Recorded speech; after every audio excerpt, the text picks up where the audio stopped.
계십니다. 여러분 큰 박수 주시겠습니까? 고맙습니다. 한마음 한뜻으로 새로운 대한민국 만들도록 하겠습니다. 고맙습니다.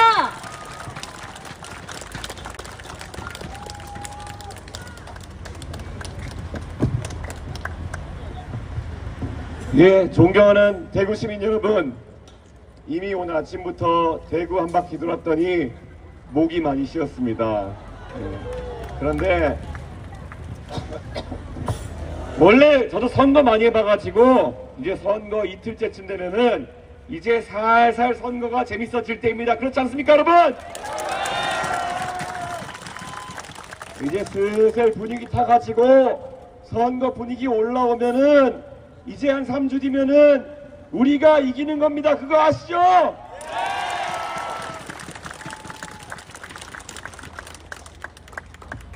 정말 대한민국 지난 몇 년 동안 정말 말도 안 되는 것들로 정치판에서 서로 멱살 잡고 싸웠던 그러한 기간이었습니다.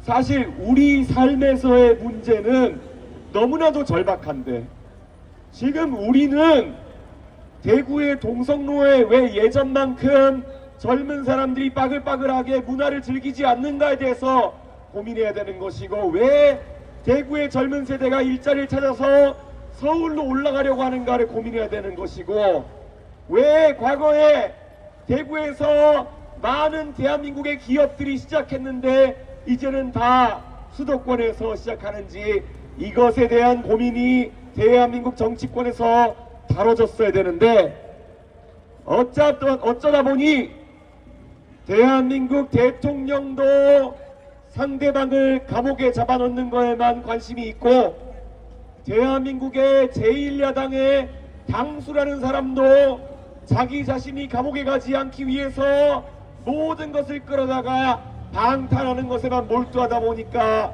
대한민국이 정작 다뤄야 하는 문제를 다루지 못하고 지금 이 모양 이 꼴이 된 거 아닙니까, 여러분?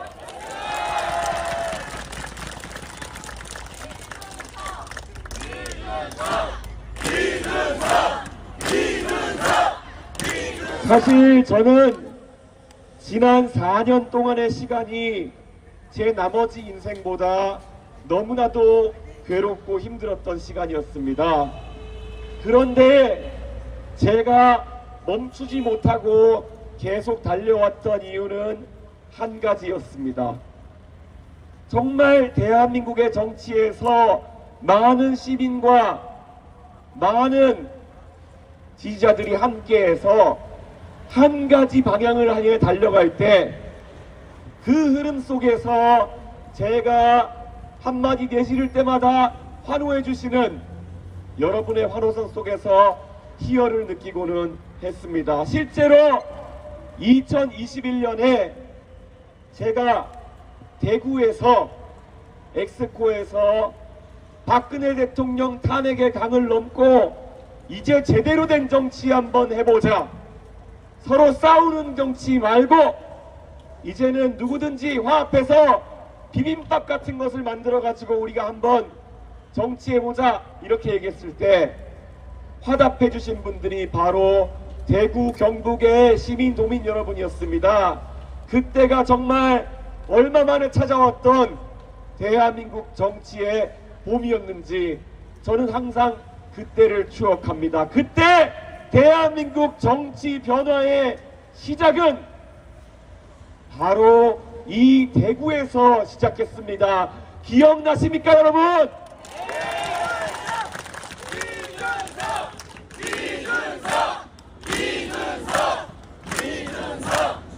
많은 사람들은 대구가 변하지 않는다고 이야기합니다.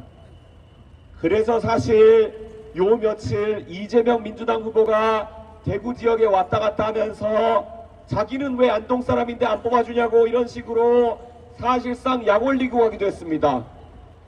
스스로가 변할 생각을 하지 않고 대구 시민들에게 당신들이 어떻다 저렇다 훈계하려고 하는 그 모습을 보면서, 아, 이재명이라는 사람은 대구 경북에 표 없이도 당선될 수 있다는 듯이 드디어 조롱하는 것이 아닌가 이런 생각을 했습니다.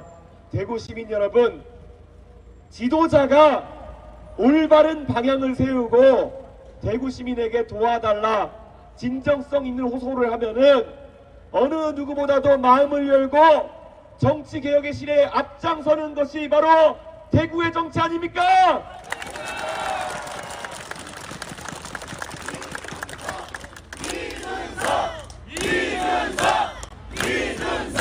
저 지난 4년 동안 정치에 있어서 지금까지 대한민국의 다른 사람들이 제시하지 않았던 여러 가지 방향을 제시하려고 노력했습니다.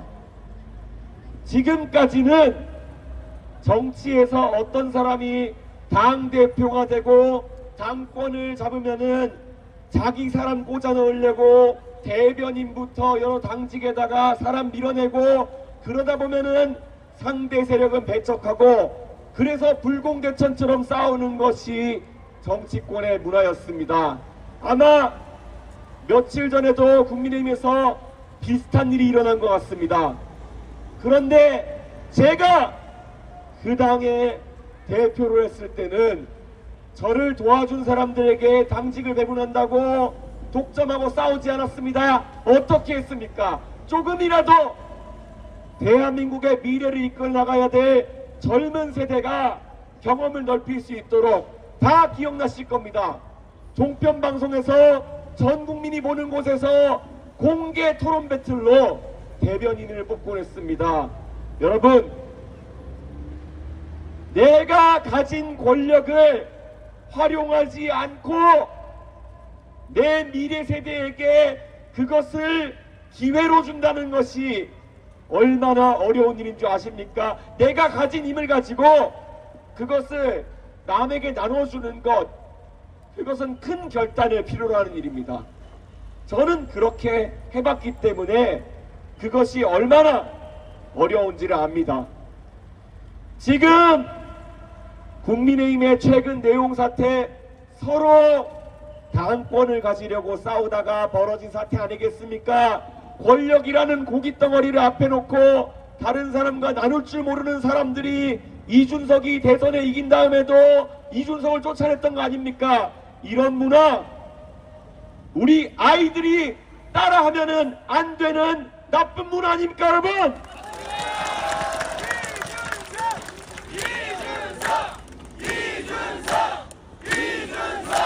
그러면 이재명 후보가 내세우는 길은 그보다 조금 더 낫지 않다는 것을 우리가 알아야 됩니다. 대한민국은 민주공화국이고 우리가 민주주의자라고 이야기할 수 있으려면 삼권 분립을 무엇보다 소중하게 여겨야 됩니다. 원래 모든 물체는 세 개의 다리가 있을 때 안정적으로 서 있을 수가 있습니다. 그래서 우리가 과학 실험할 때 세 개의 다리가 있는 산발이를 써서 그 위에 위험한 시험약품 같은 것들을 얹어놓고 가열하는 겁니다. 자, 이재명이란 사람은 대한민국의 삼권 분립을 본인에게 거추장한 것이라고 생각하는 것 같습니다.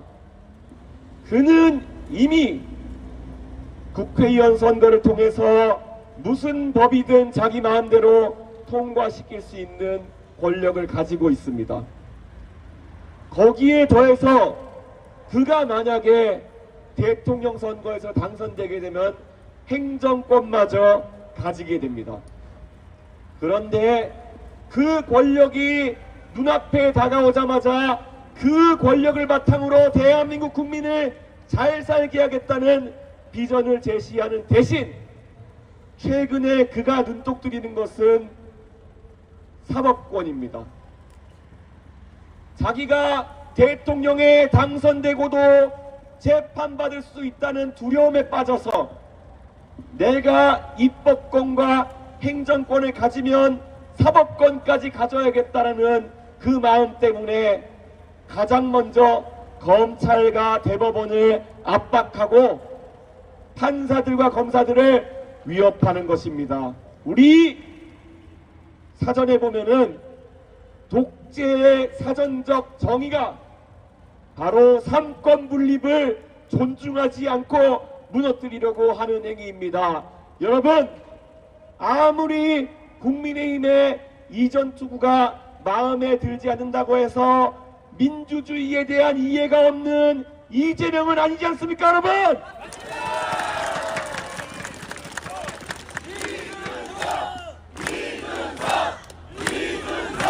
이 이재명이라는 사람, 제가 보수 진영을 당대표로서 이끌 때까지만 하더라도 선거에서 연전연패를 거듭하던 사람입니다. 대통령 선거에서 그는 젊은 세대의 표를 얻는 실패해서 졌습니다. 지방선거에서는 본인이 사실상 지휘하면서 경기도와 호남 지역의 광역단체를 빼고 제주도까지만 5군데만 이기고 나머지 13군데는 지는 대패를 당했습니다. 그렇기 때문에 저는 국민의힘에 매번 이재명한테 승리를 헌납하는 사람들과 다릅니다. 저는 이재명에게 패배를 안겨왔고 이번에도 이준석 중심으로 이재명에 대항할 때 우리는 이재명의 파퓰리즘을 막아세울 수 있습니다.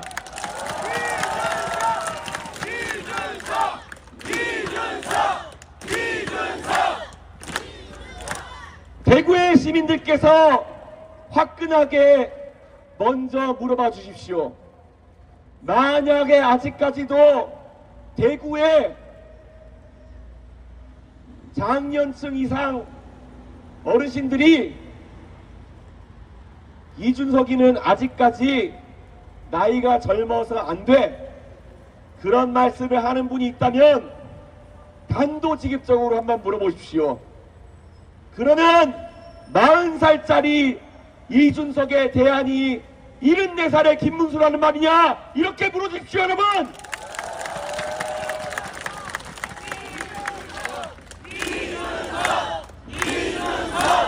대구 경북에서 정말로 지역의 자랑으로 여기는 박정희 대통령이 구미에 산업을 일으키고 포항의 바닷가에 제철소를 짓고 나라를 산업화의 길로 이끌었을 때 그분이 대통령에 당선된 나이가 46 아닙니까? 그분을 어느 지역보다도 산업화의 영웅으로 바라보는 곳에서 왜 40살짜리 이준석은 안 되고 74살의 김문수가 한다는 겁니까? 말이 안 되지 않습니까, 여러분?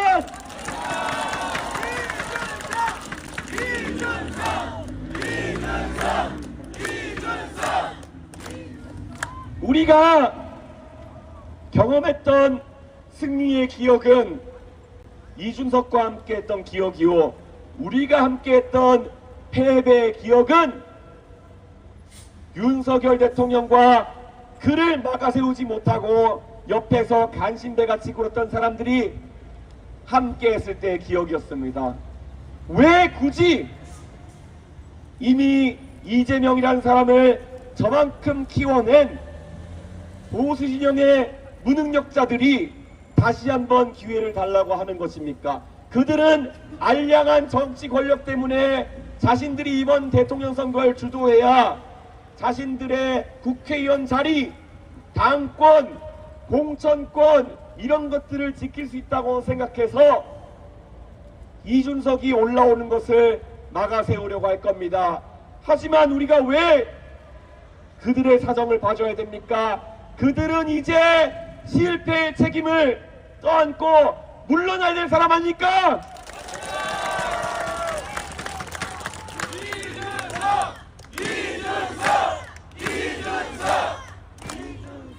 저는 단언코 이야기합니다.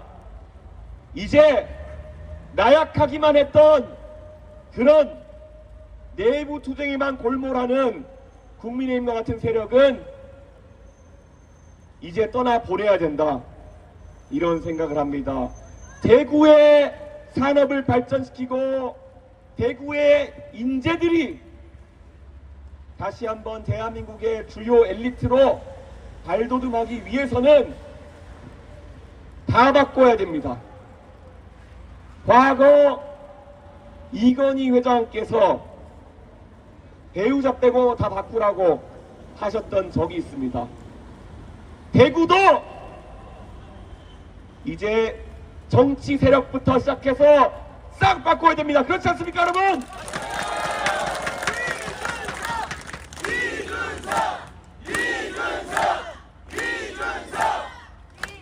대구의 정치에 있어서 항상 젊은 사람들이 올라가려고 하면은 들었던 말이 있습니다.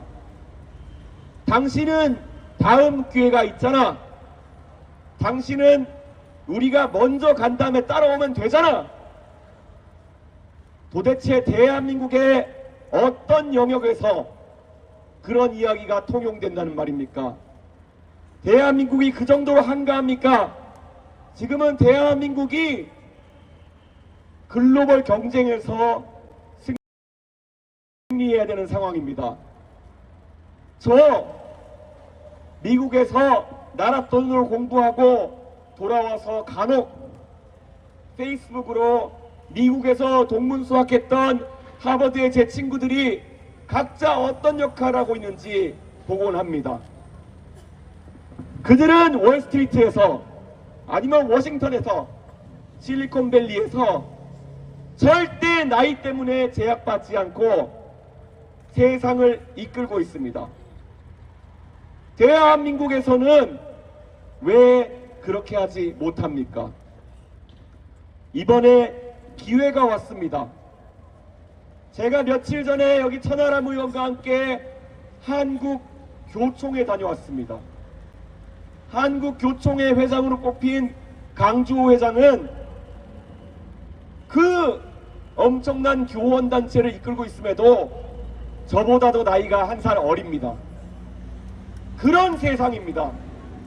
대한민국의 교사들을 이끄는 으뜸교사가 저보다 한 살 어린 86년생인 세상에 왔습니다. 대한체육회 회장을 보십시오. 우리의 탁구 영웅 유승민 탁구협회장이 이번에 선거를 통해 당당하게 대한체육회장에 취임했습니다.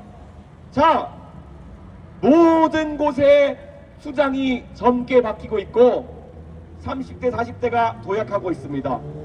왜 그런데 대통령은 안 된다는 겁니까? 대통령도 40대 하면 좋지 않겠습니까, 여러분?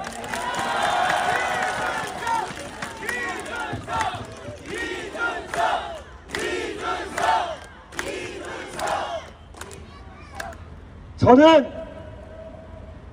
윤핵관이나 정치를 그저 자신들의 권력을 위한 공간으로 생각하는 사람들과 다르게 꼭 이루고 싶은 꿈이 있습니다.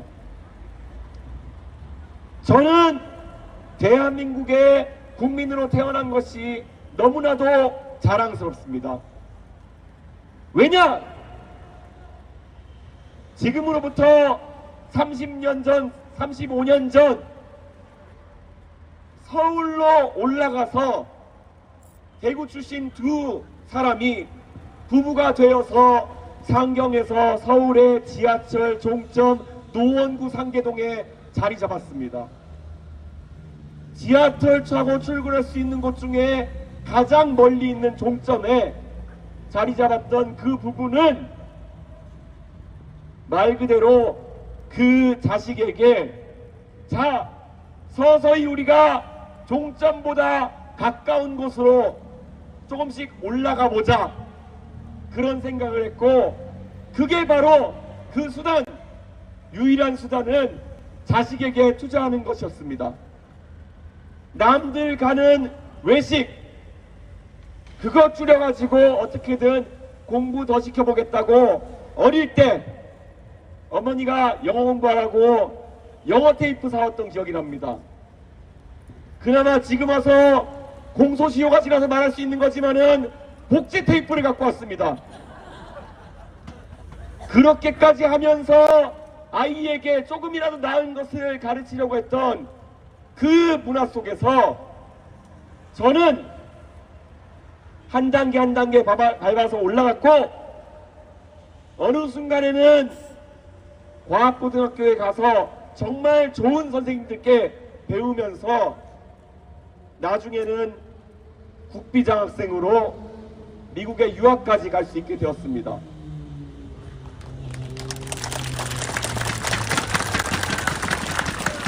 제가 미국에 가서 경험한 바는 오히려 미국의 일반적인 가정에서는 이 꿈을 꾸는 것이 너무 힘들었습니다.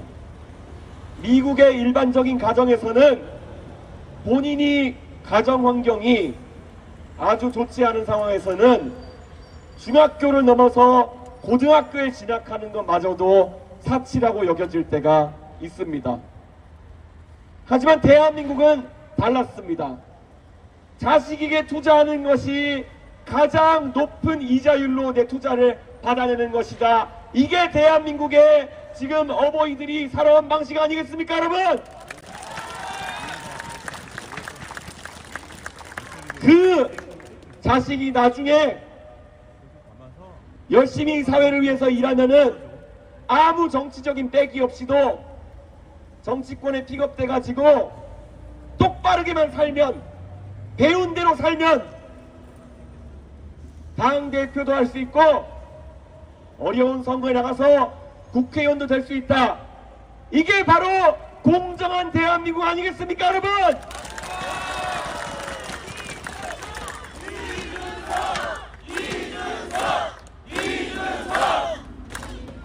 그리고 만약에 이번 대통령 선거에서 오늘 기사 보셨을 겁니다. 국민의힘이나 더불어민주당 같은 경우 국민 세금으로, 당이 크기가 크다는 이유만으로 250억씩 정당 보조금 받아가지고 선거 치릅니다. 그런데 우리는 다릅니다. 우리는 똑바른 소리에서 옳은 소리 해가지고 그에 공감하는 당원들이 모아준 당비와 후원금으로 비록 작지만 여기서 당당하게 선거를 치릅니다. 그런 덩어리짐이 아니라 이 당당함과 똑바름, 올바름으로 이번 선거를 뚫어내고 당선시킬 수 있다면은 우리가 바로 민주주의 선진국 아닙니까, 여러분?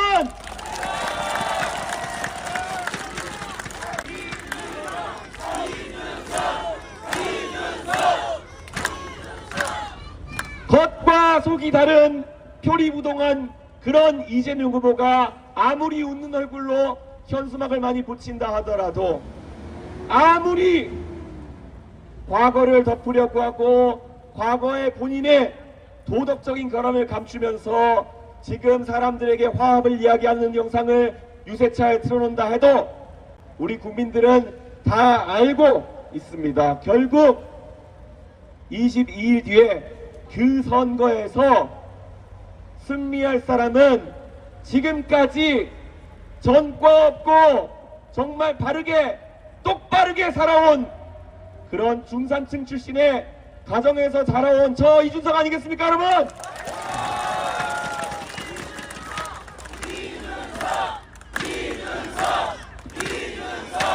제가 며칠 전부터 이 얘기를 하니까 민주당의 여러 스피커들이 거의 발작을 하더라고요.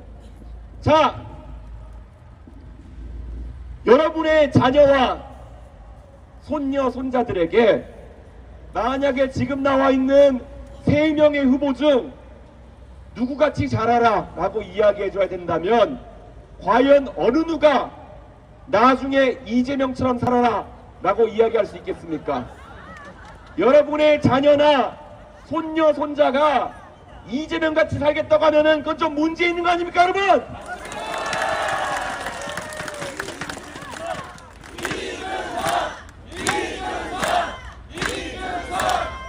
사회의 질서를 지킬 줄 모르고 목적을 위해서는 모든 수단을 정당화하는 그 이재명 후보와 같은 삶을 우리 아이들이 사는 세상, 그것은 우리가 꿈꾸기 싫은 미래일 것이 확실합니다. 그러면은 이미 시대가 흘러 갑자기 여러분의 자식, 손자, 손녀가 김문수 후보 같은 강경투쟁의 삶을 살겠다, 그것도 약간 시대착오적 아닙니까, 여러분?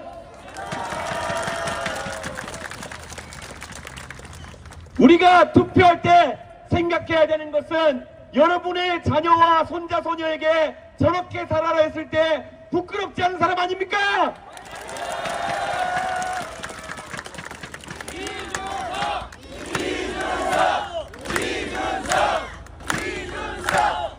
저는 앞으로 대한민국의 젊은 창의력이 더욱더 빛을 볼 수 있게 만들겠습니다.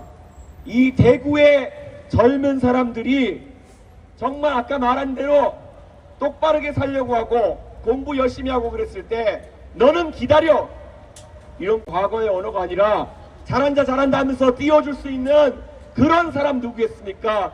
바로 가진 것을 미래 세대에게 나눠주는 것을 실천했던 이준석 아닙니까, 여러분?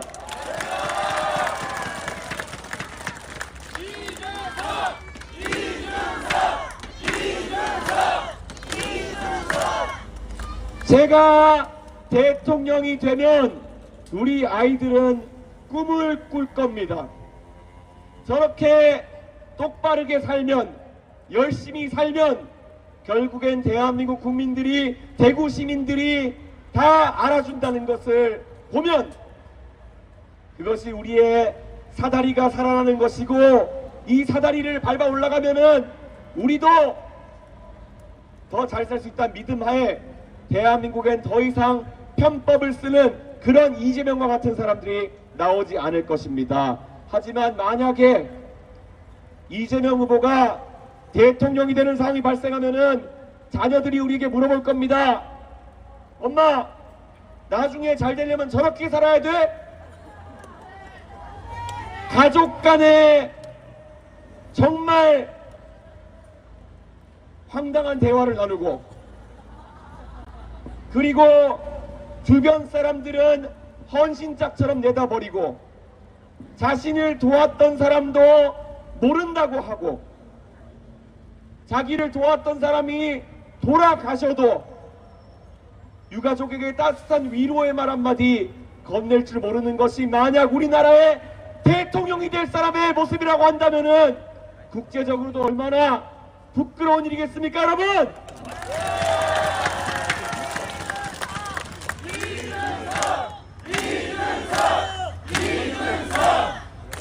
우리가 살아가면서 결국 지금같이 세대별로 정책의 수혜자와 그리고 또 정책에 따라서 손해보는 사람이 갈리는 상황 속에서는 세대 간의 이해관계를 잘 조정하는 것이 중요합니다.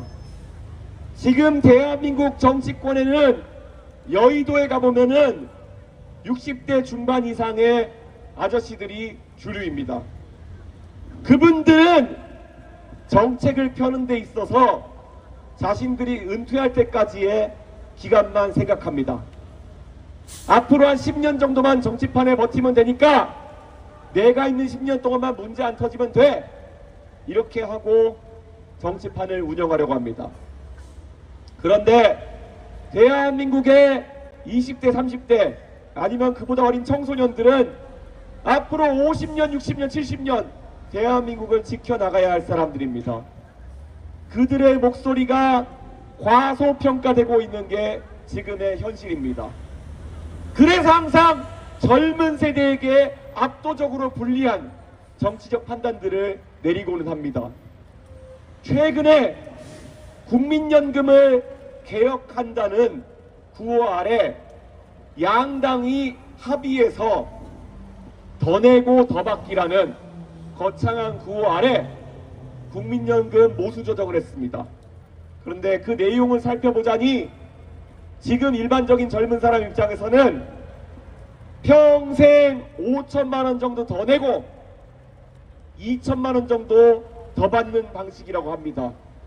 단순하게 산수만 해봐도 3천만 원 젊은 세대에게 부담을 떠넘기는 방식입니다. 어떤 나쁜 사람들이 이런 식의 젊은 세대의 부담 떠넘기는 것을 개혁으로 포장해가지고 야합했단 말입니까? 이거는 대한민국 정치가 과거에 내가 외식을 안 가더라도 내 자녀에게 더 좋은 교육을 지켜주겠다는 그 마음과 정반대로 하고 있는 거 아닙니까, 여러분?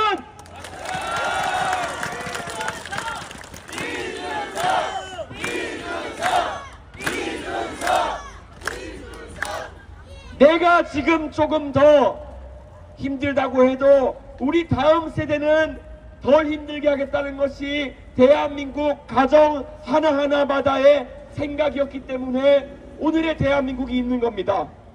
그런데 지금 더불어민주당과 국민의힘이 야합해 놓은 연금개혁안이라고 하는 것은 대한민국의 철학과 맞지 않는 완전한 뒤통수 철학입니다.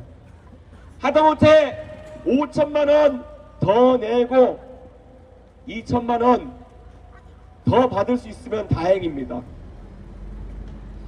이거는 이미 인구구조상 파산할 수밖에 없는 구조의 국민연금을 젊은 세대에게 폭탄 돌리게 하는 그런 선택을 한 겁니다. 옛날에 개돈 모아가지고 개를 할 때 애초에 개주가 나쁜 마음을 먹고 자기랑 친한 사람들 다 앞에 순번에 몰아놓고 개돈 돌리다가 돈 떨어지면은 돈 들고 튀는 거, 그게 바로 지금 양당이 하고 있는 폰지 사기형 정치 아닙니까, 여러분?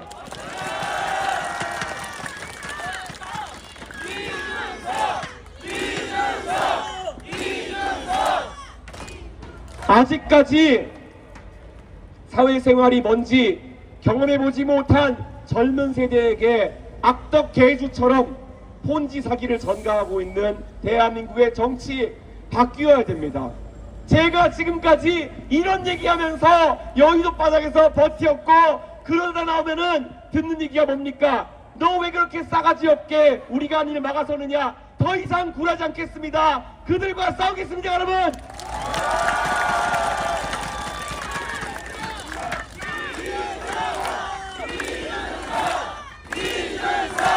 자기들끼리 해먹어야 되는데 국민들이 진실을 알면 안 되는데 얼마나 가서 또박또박 그들의 나쁜 마음과 그들의 간교한 꾀를 국민들에게 방송에서 알렸으면은 그들이 이준석을 항상 그렇게 불편하게 생각하고 심지어 내쫓으려고 했겠습니까?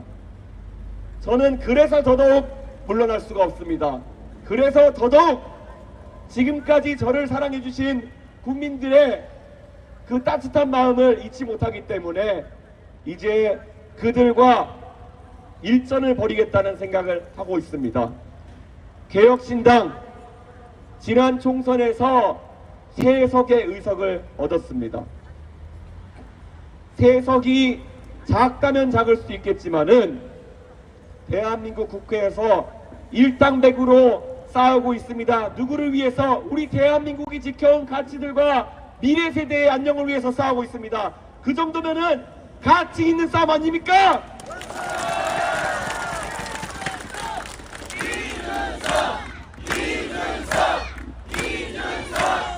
저 이준석이 지키고 싶은 대한민국의 가치, 지금 이 앞에 아이들이 있는 그 상황 속에 저는 이 아이들에게 이준석이 올라갔던 사다리, 그것을 그대로 물려주고자 합니다. 누구든지 공부 열심히 하면은, 그리고 노력 열심히 하면은 다른 거 신경 쓰지 않고 더 나은 삶을 살 수 있는 그런 세상, 너무나도 기본적이어가지고 많은 사람들이 왜 이렇게 당연한 얘기를 하냐고 하겠지만은 지금 대한민국 정치권에서는 이 당연한 이야기를 하는 사람이 없습니다. 만약에 아이들이 뒤처지면은 그 아이들이 공부 더 잘할 수 있게 하겠다, 이런 얘기가 아니라 너네가 길바닥에 내앉으면은 25만원 줄게, 이런 사람들이 정치를 하고 있습니다.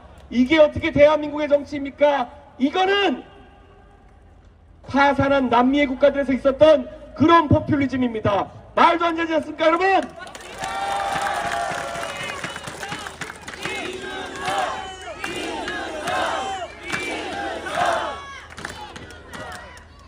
대구 하면 원래 교육의 도시 아닙니까? 대구라면은 특히 이 분지에서 뭐 다른 산업을 일으킬 게 있겠습니까? 사람을 키워야 되는 거 아니겠습니까? 사람을 키워서 그 사람들이 세계로 뻗어나가고 대구에 기업도 만들고 해가지고 이 도시를 키워야 되는 것인데, 자, 대구 과거만큼의 교육도시의 영광을 누리지 못하고 있습니다. 자식에게 교육을 물려줘야 되는데 지금 대구에서도 수성구 일대의 일부 공간을 제외하고는 기초학력이 많이 떨어져 가고 있습니다. 자, 저는 오늘 이 자리에서 대구의 아이들을 더 공부시키겠다는 말씀을 드리겠습니다. 이게 맞는 방향 아닙니까?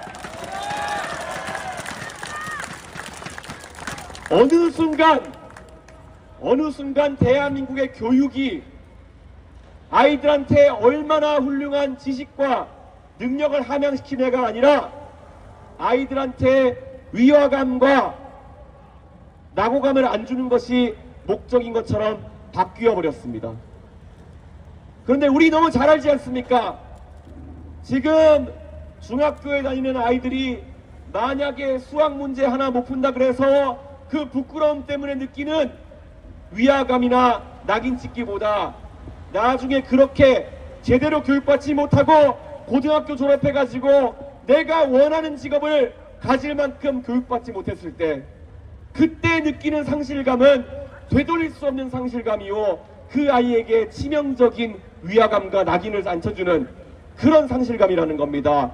그렇다면은 아이들에게 이제는 너희들도 열심히 공부해야 된다는 말을 다시 해야 되지 않겠습니까?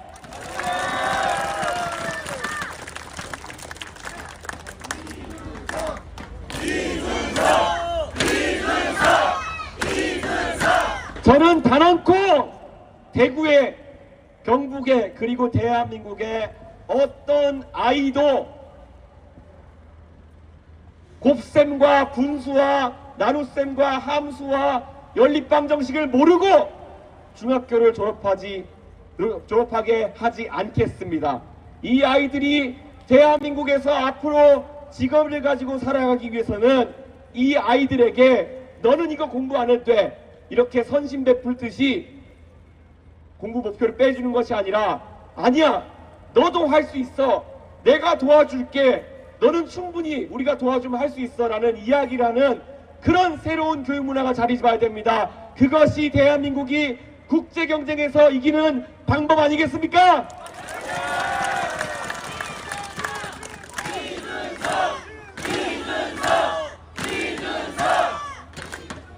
누구는 이런 얘기를 합니다.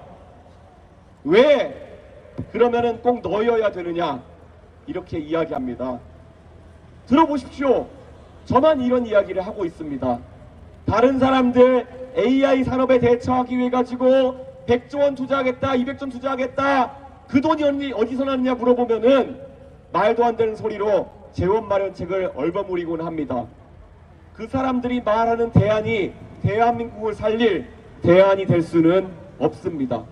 매우 구체적으로 대한민국에 필요한 것들을 이야기했을 때 대한민국은 바뀔 수 있습니다.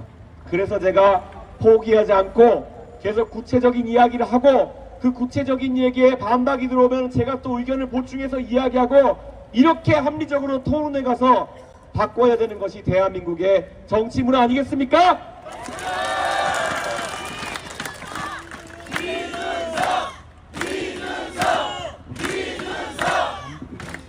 이준석이는 젊으니까 이번에 안 해도 좋다, 다음번에도 좋다, 다음번 5년 뒤 선거에는 대한민국이 지금보다 더 위기에 빠져 있을 겁니다. 그 5년의 세월이라는 것이 아깝게 흘러가지 않으려면은 이번에 압도적인 표로 이준석이 당선시켜야 되는 거 아닙니까?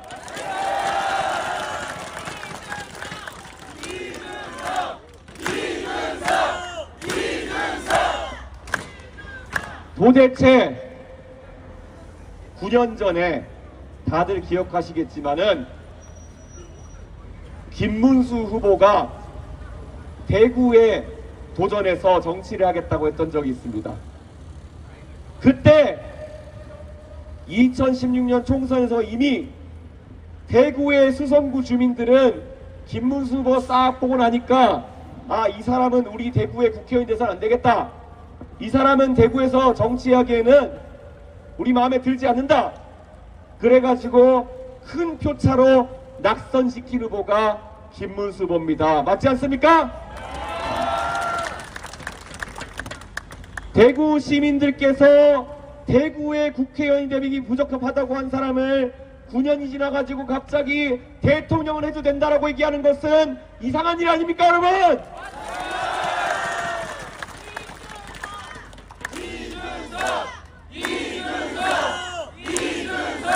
저는 제가 좋아하는 정치인이 몇 명 있습니다.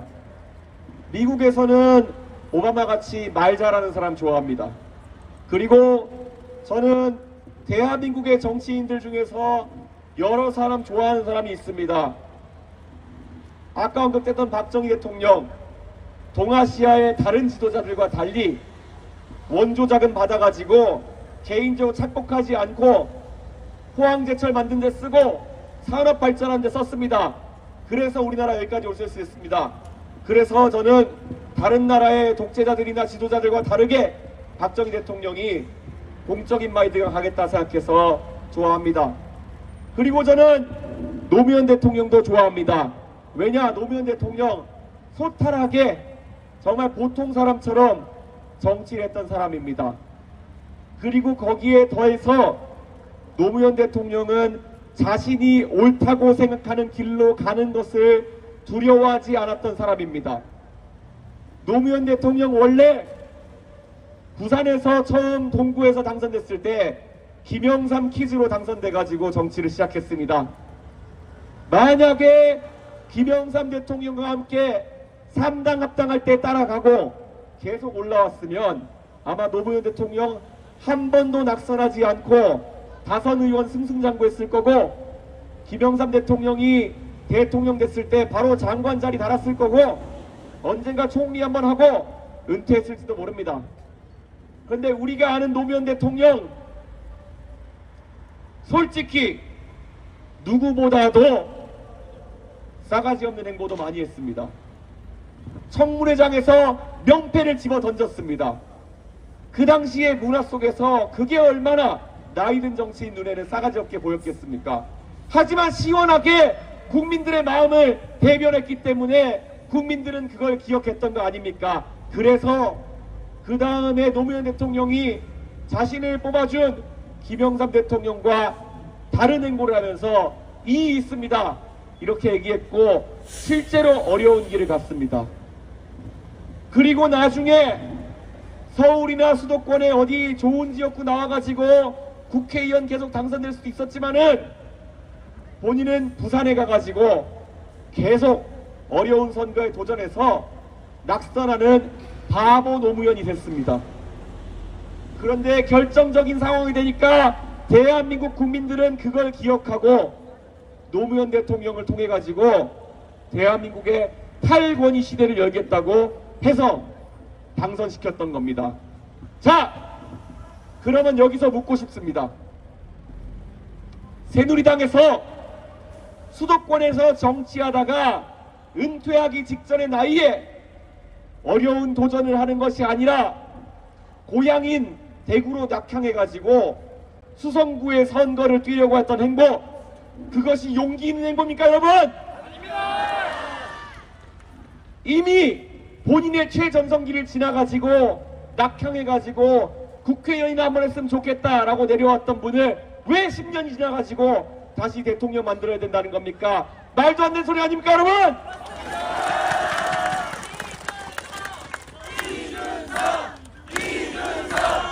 자, 그러면 이재명 후보는 어떻습니까?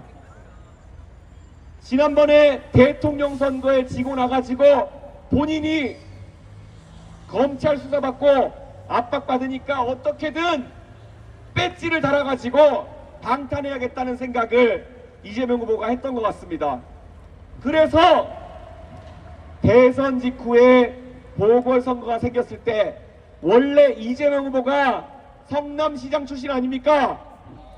성남시장 출신이면서 경기도지사 출신인데 성남시도 버리고 경기도도 버리고 거기 성남 분당 갑에 보궐선거가 나왔는데 거기 출마하는 대신에 인천 계양구에 민주당이 떨어질 리가 없는 곳에 가가지고 생짜로 송영길 대표 서울시장 출마시키고 거기 가가지고 국회의원 도전했던 거 아닙니까? 여러분 기억나시죠? 그런 사람이 노무현 정신을 계승한다는 민주당의 대선 후보가 됐습니다. 도대체 민주당 당원들과 민주당을 지지했던 국민들은 그 이재명 후보의 행보를 보면서 이상하다는 느낌이 안 들었습니까? 항상 어려운 곳에 도전하고 그 도전에서 꺾여도 굴하지 않건 노무현을 좋아하던 그대들의 모습은 어디에 있고 지금 항상 양지를 찾아가지고 돌아다니는, 그리고 정정당당하게 승부할 줄 모르고 항상 자신의 팬덤을 이용해서 사람을 공격하는 것을 일삼는 이재명 후보를 그들의 대표주자로 세웠단 말입니까? 저는 오히려 저 이준석이 노무현 대통령이 살던 것처럼 정치에 있어가지고 당당하게 바른 소리 하고 탄압받으면 탄압받는 대로 와신 상담하고 그리고 결국에는 어려운 곳에 꾸준히 도전해서 언젠간 뚫어내는 그런 정치를 하고 있지 않나 그런 생각을 합니다. 상계동에 3번 떨어졌을 때 그때 민주당 사람들이 저를 놀렸습니다. 너는 왜 3번 떨어졌냐고. 그때마다 저는 이야기했습니다. 도대체 노무현 대통령을 추앙하는 니네가 나한테 그런 얘기를 해도 되는 것이냐. 나는 노무현 대통령을 보면서 그렇게 불굴의 의지로 똑바르게 정치하는 법을 배웠다. 니네는 뭘 배웠길래 나에게 그렇게 조롱을 하느냐 이렇게 물었고, 그 다음 선거에서는 저는 당당하게 노무현 대통령이 어려움을 뚫어냈던 것처럼 동탄에서 당선되어서 여러분 앞에 서 있습니다. 제가 오히려 노무현 정신을 구현하고 있는 거 아닙니까 여러분?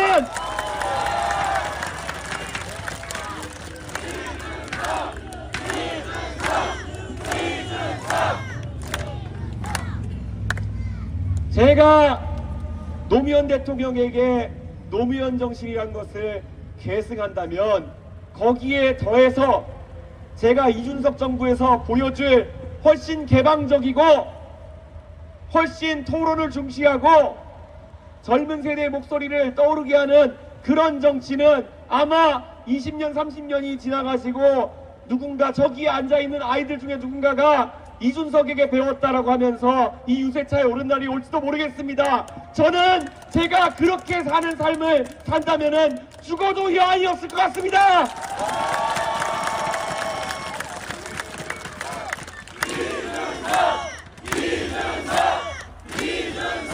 저는 앞으로 30년 뒤에 누군가 2280을 해서 목 높여 외쳤으면 좋겠습니다. 대한민국의 민주주의가 시작된 이 228의 정신이라는 것이 결국 민주화의 과정을 거쳐가지고 어느 시점 대한민국 국민들의 위대한 선택을 통해서 나중에 이준석 정부에서 꽃 피워졌다라는 이야기를 들었으면 좋겠습니다. 여러분 기대되지 않으십니까?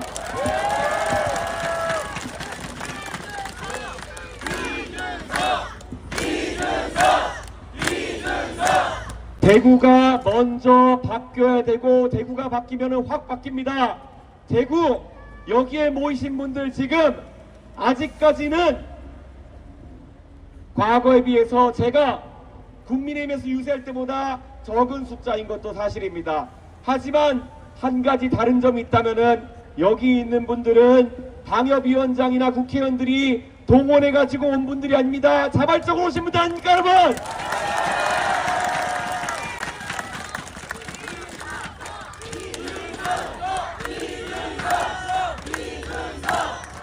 그렇기 때문에 저는 확신이 있습니다. 여기 계신 분들이 정말 다음번에 우리가 대구에 유세할 때 3명씩 4명씩만 더 데리고 와주시면은 우리가 꾸는 꿈은 현실이 됩니다. 그리고 그 다음 유세에서 또다시 그분들이 3분 4분 더 오시면은 그날은 우리가 당선되는 날입니다. 그렇지 않습니까?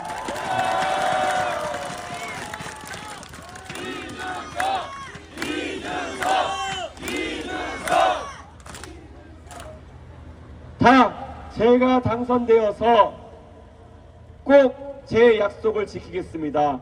대구의 아이들이 보고 배울 수 있는 그런 똑바른 사다리 만들어서 제공하겠습니다. 그리고 대구 시민들이 자랑스러워할 만한 국제적으로도 인정받는 이준석 정부 만들기 위해서 노력하겠습니다. 우리 지금까지 시대가 변한 것을 정치권들이 받아들이지 못하고 우리는 국내용 정치인들을 양산해 왔습니다.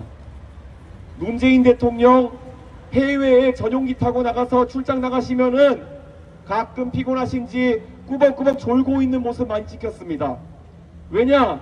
강아지고 외국의 정상들한테 살갑게 이렇게 붙잡고 우리나라의 국익을 위해 가지고 이야기하는 것, 대통령이 되기 전에는 한 번도 해본 적이 없으시기 때문에 생소했을 겁니다.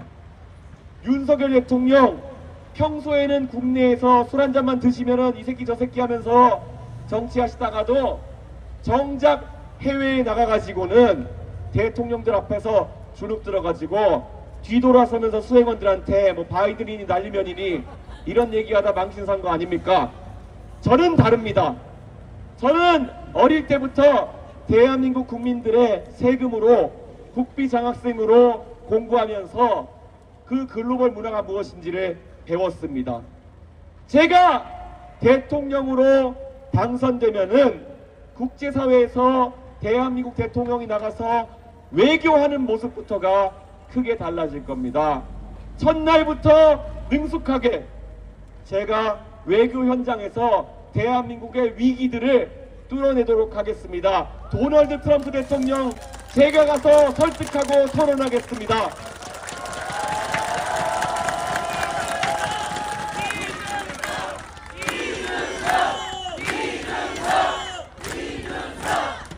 저 이준석 정말 그 해외 나가서 국비장학생으로 공부한 것 때문에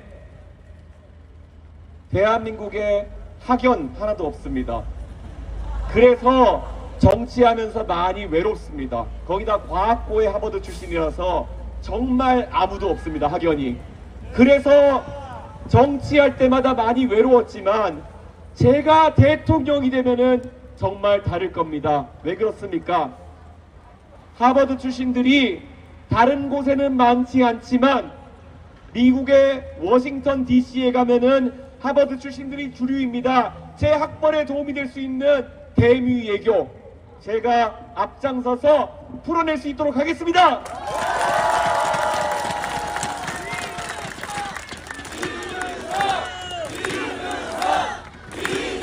그리고 제가 공부했던 컴퓨터 과학이라는 분야가 여의도에서는 마찬가지로 별로 각광받지 못하는 분야일지도 모르겠습니다.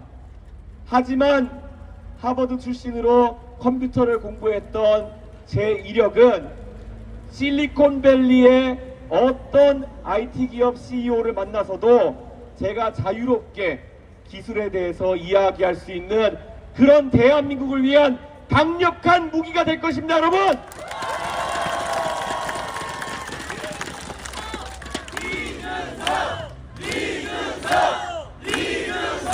그리고 제가 공부한 경제학이라는 학문은 저와 동문수학했던 미국의 유명한 펀드 매니저나 아니면 컨설턴트들이 일하고 있는 금융과 회계의 도시 뉴욕에 가서도 통할 것입니다.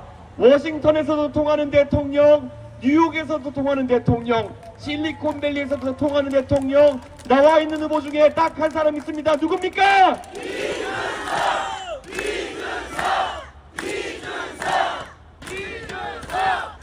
제가 지금까지 말하던 역할에 이재명을 대입하면, 김문수를 대입하면은 과거랑 똑같아집니다.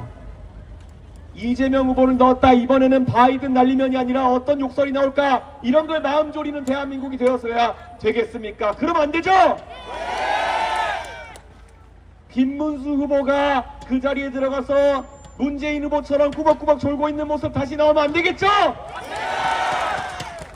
대한민국이 부끄럽지 않을 대통령, 글로벌 사회에 내놔도 정말 자기 역할을 다할 수 있는 대통령, 바로 기호 4번 누굽니까?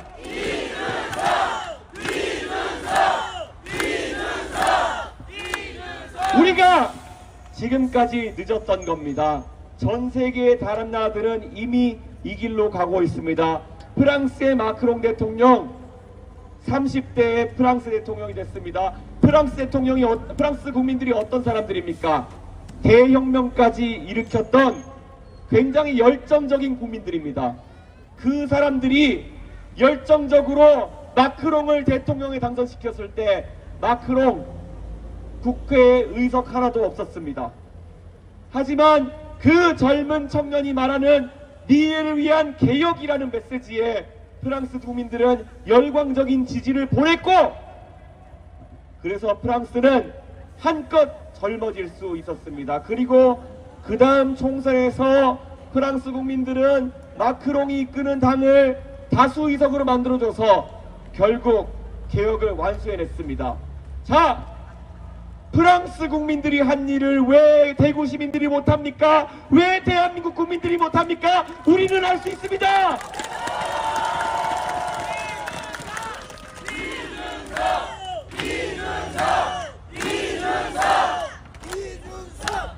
누군가가 이야기를 합니다. 만약 이번에 이준석이 네가 당선돼도 이재명 후보 중심의 민주당이 너 법 하나 통과 안 되게 하고 괴롭혀가지고 너도 당하는 거 아니냐? 이렇게 말하는 경우도 있습니다. 하지만 대한민국의 민주주의는 위대합니다. 지금까지 여소야대 상황을 경험했던 대통령들이 많이 있습니다. 그 상황 속에서 정치력을 발휘하면은 해결할 수 있는 부분이 있는 겁니다. 협치라는 거 왜 못하겠습니까? 능력대로 사람 쓰고, 그리고 만약에 대통령이 아집이 아니라 정말 필요한 법안을 국회에 요청했는데 민주당이 목리 부리면서 땡깡 부린다. 그러면 우리 국민들이 그 다음 지방선거와 총선에서 뜨거운 민심으로 심판하면 되는 거 아닙니까, 여러분?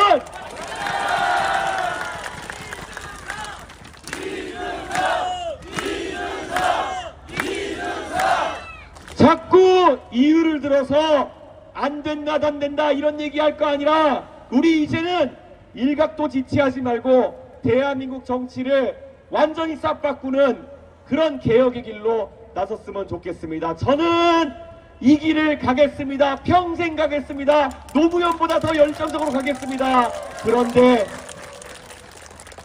저 혼자 가면은 늦게 도착할 겁니다. 여러분이 여기 계신 분들이 함께 가면은 우리는 더 빨리 갈 수 있습니다. 여러분께서 불철주의 앞으로 3주 동안 노력해 주시면은 우리는 3주 만에 거기에 도달할 수 있습니다. 맞습니다, 여러분? 안 그렇습니까?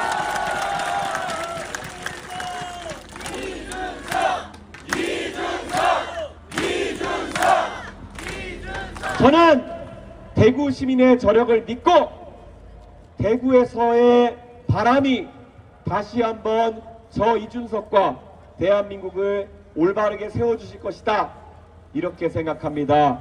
오늘 우리가 이 자리에서 나눈 이야기 주변의 많은 사람들께 알려주시고 무엇보다 절박함으로 같이 가주십시오. 우리는 오늘 이 순간부터 대한민국의 개혁을 위해 함께 나가는 동지입니다. 동지 여러분, 꼭 승리합시다!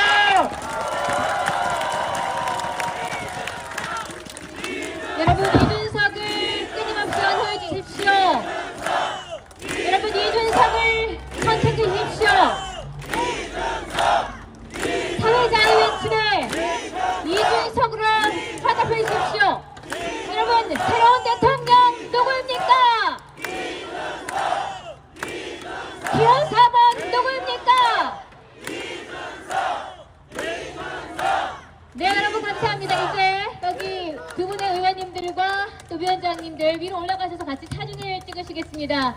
여러분 지금 그 자리에 그대로 서 계셔 주십시오. 저희가 포토타임 갖고 나서 여기 오신 분들 한 분도 빠짐없이 이준석 후보와 개별 촬영